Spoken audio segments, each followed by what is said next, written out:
भी शेयर में निवेश करने से पहले अपने मार्केट एक्सपर्ट की राय लेना, उसी के बाद किसी शेयर में निवेश करना या अपनी खुद की रिसर्च करना। ये वीडियो केवल एजुकेशन पर्पस के लिए। चलो दोस्तों, वीडियो स्टार्ट करते हैं। कंपनी का बिजनेस मॉडल समझ लेते हैं। तो कंपनी स्टील फोर्जिंग निर्माताओं में से एक है।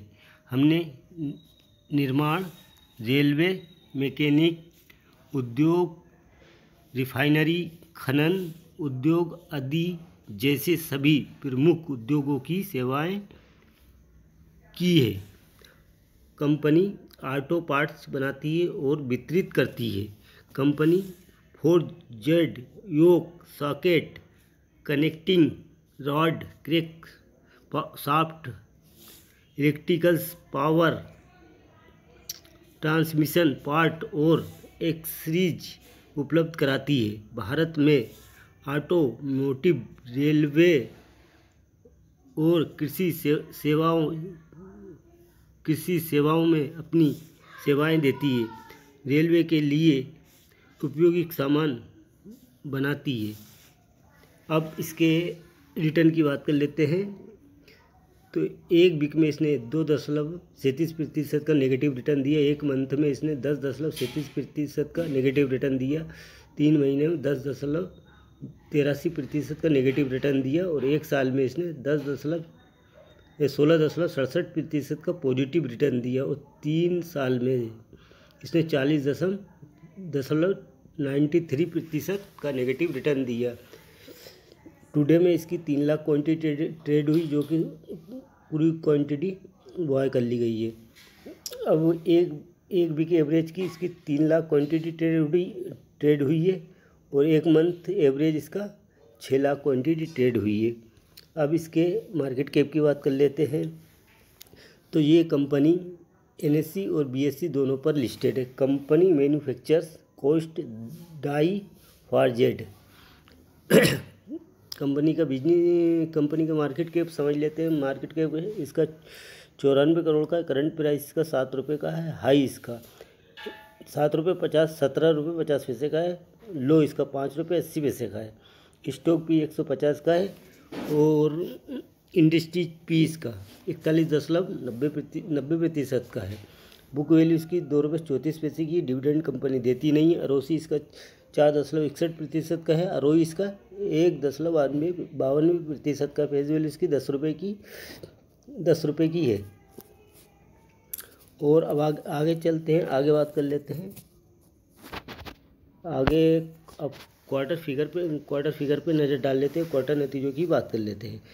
तो दिसंबर 2023 में इसकी सेल हुई है 855 करोड़ की। 855 करोड़ की इसकी क्वार्टर नतीजों में इसकी सेल हुई है। मार्च 2024 में 1024 करोड़ की सेल हुई। जून में घटकर 851 करोड़ की सेल हुई। जून में इसकी सेल घट गई है।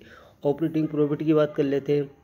दिसंबर 2023 में इसका ऑपरेटिंग प्रॉफिट 64 करोड़ का था, जो बढ़कर मार्च में 80 करोड़ का हुआ और फिर घट गया। जून में 2024 में 59 करोड़ का रहा है। OPM की बात कर लेते हैं। तो OPM दिसंबर में 2023 में 7.49% था, जो मार्च 2024 में बढ़कर 7.81% का OPM हो गया। फिर जून में 2024 में घट गया, 6.93% का OPM हो गया। और अदर इनकम की बात कर लेते हैं। तो 19 करोड़ की है अदर इनकम। और नेट प्रॉफिट की बात कर लेते हैं। तो नेट प्रॉफिट इसका 20 करोड़ का है, जो पहले 20 करोड़ का है। EPS की बात कर लेते हैं। 0.1 की EPS है। अब ईयर बाई ईयर की बात कर लेते हैं। ईयर बाई ईयर में कंपनी की क्या सेल हुई ईयर बाई ईयर। तो ईयर बाई ईयर में 33 करोड़ 41 लाख की सेल करी है मार्च 2023 में। फिर मार्च 2024 में 37 करोड़ 21 करोड़ की सेल करी है। फिर 3587 करोड़ की सेल करी है TTM में। और ऑपरेटिंग प्रॉफिट इसका पहले मार्च 2023 में 2 करोड़ था।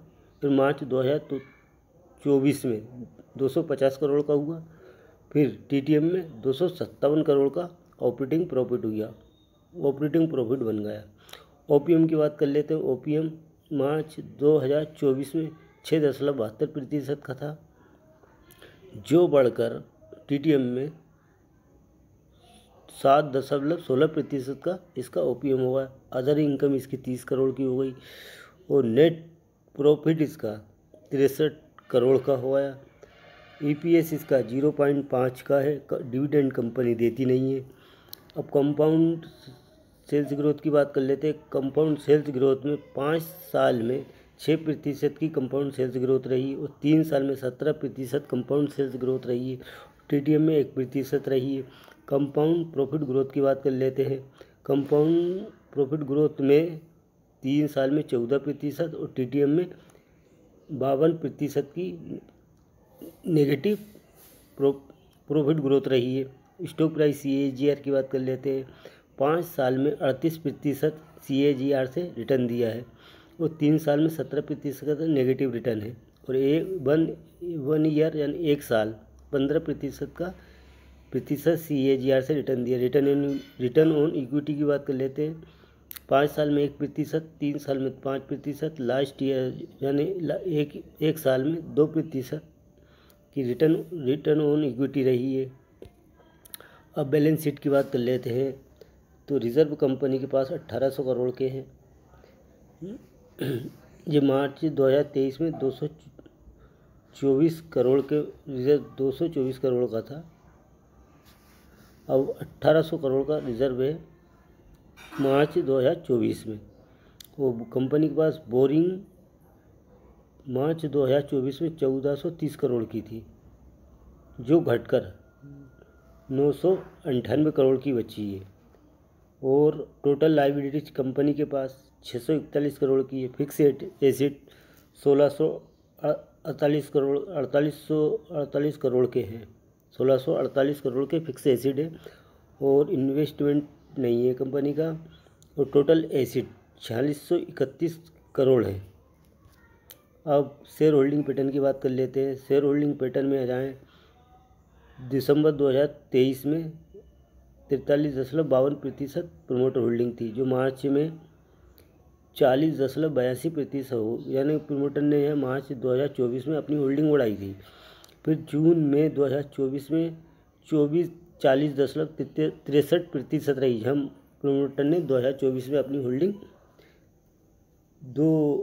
2% अपनी होल्डिंग सेल कर दी है।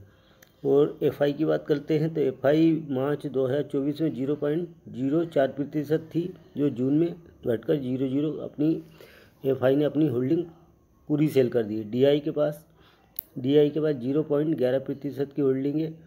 पब्लिक होल्डिंग की बात कर लेते हैं तो मार्च 2024 में 59.14% थी, जो बढ़कर पब्लिक के पास 59.26% प्रमोटर होल्डिंग रह गई है।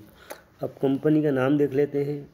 कंपनी का नाम है गंगा फॉर्जिन लिमिटेड, जो कि 7 रुपये 30 पैसे पे चल रहा है। इसका हाई 17 रुपये 50 पैसे है और लो इसका 5 रुपये का है।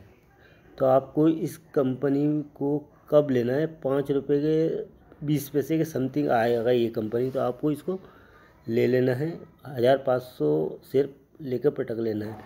हो सकता है भविष्य में ये कभी फिर दोबारा जाए तो आपको अच्छा रिटर्न मिल सकता है। धन्यवाद। आगे की वीडियो में फिर मिलते हैं।